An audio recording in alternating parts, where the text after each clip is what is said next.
welcome back to Comcast Newsmakers. I'm Steve Swat. My guest this segment is Chris Lindstrom, who's the Executive Officer of the California Tribal Business Alliance. Thanks very much for being with us. Well, thanks for having me, and thanks for letting us talk about an issue that's important in California. And we're going to talk about that issue, which is online gaming, in just a second. But you represent how many gaming tribes? I represent 3 tribes. The California Tribal Business Alliance consists of the Lytton Band of Pomo Indians, the Paula Band of Mission Indians, and the Pasquinta Band of Nomlaki Indians, and they're located throughout the state, pretty much cover the entire state. The gaming tribes, as you know, have a special protected niche in terms of gaming in California. But 1.5 million Californians every week gamble online on illegal offshore websites. Right. And there's an effort in California and in many other states, and really throughout the country, I guess, to regulate online gaming, make some money off of it, and allow online gaming. So the bill in California, which is just really hasn't taken shape yet, is in negotiations.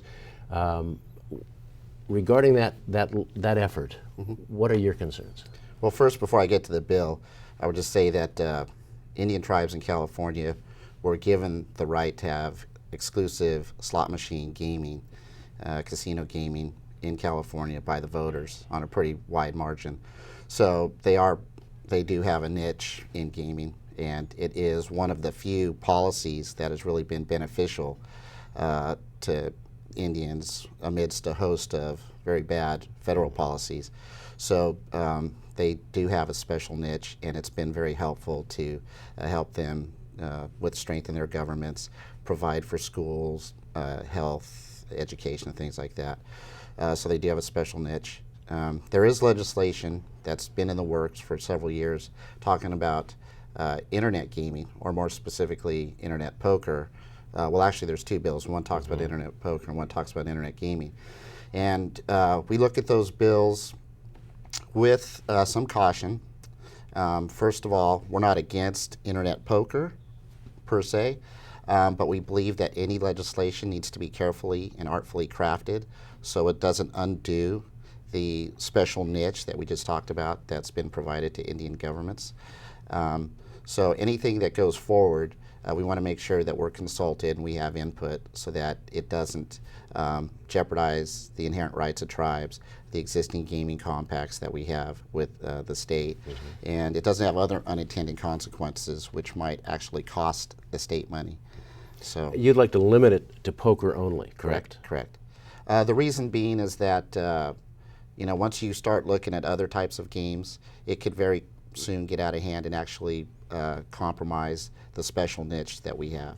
What about the regulations? I mean, part of the whole idea is to regulate it, and the state could make some money off of this. Right. There is talk in Congress, perhaps the federal government might want to regulate this. Absolutely. I mean, you do have that special situation with your gaming tribes. Sure. What are you concerned about the regulation?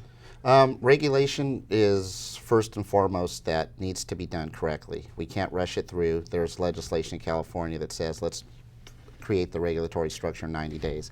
And we think that this is one area that you need to be very deliberative and be thoughtful and implement the greatest safeguards to protect the integrity of gaming, protect the players.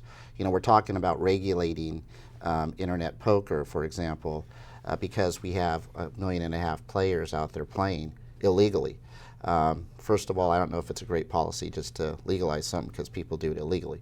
But if we are truly going to protect those accounts because they're playing with offshore operators, we need to have a regulatory structure that also provides for protecting them, and it shouldn't be rushed through. All right. Well, we're out of time, but Chris Lindstrom, thanks for coming by and talking about really this very important piece of legislation that a lot of people think will probably be passed in some form in this next session of the legislature. But thanks for coming by. Well, thank you for having us. Thank you. And thanks to our viewers for watching Comcast Newsmakers. We'll see you next time.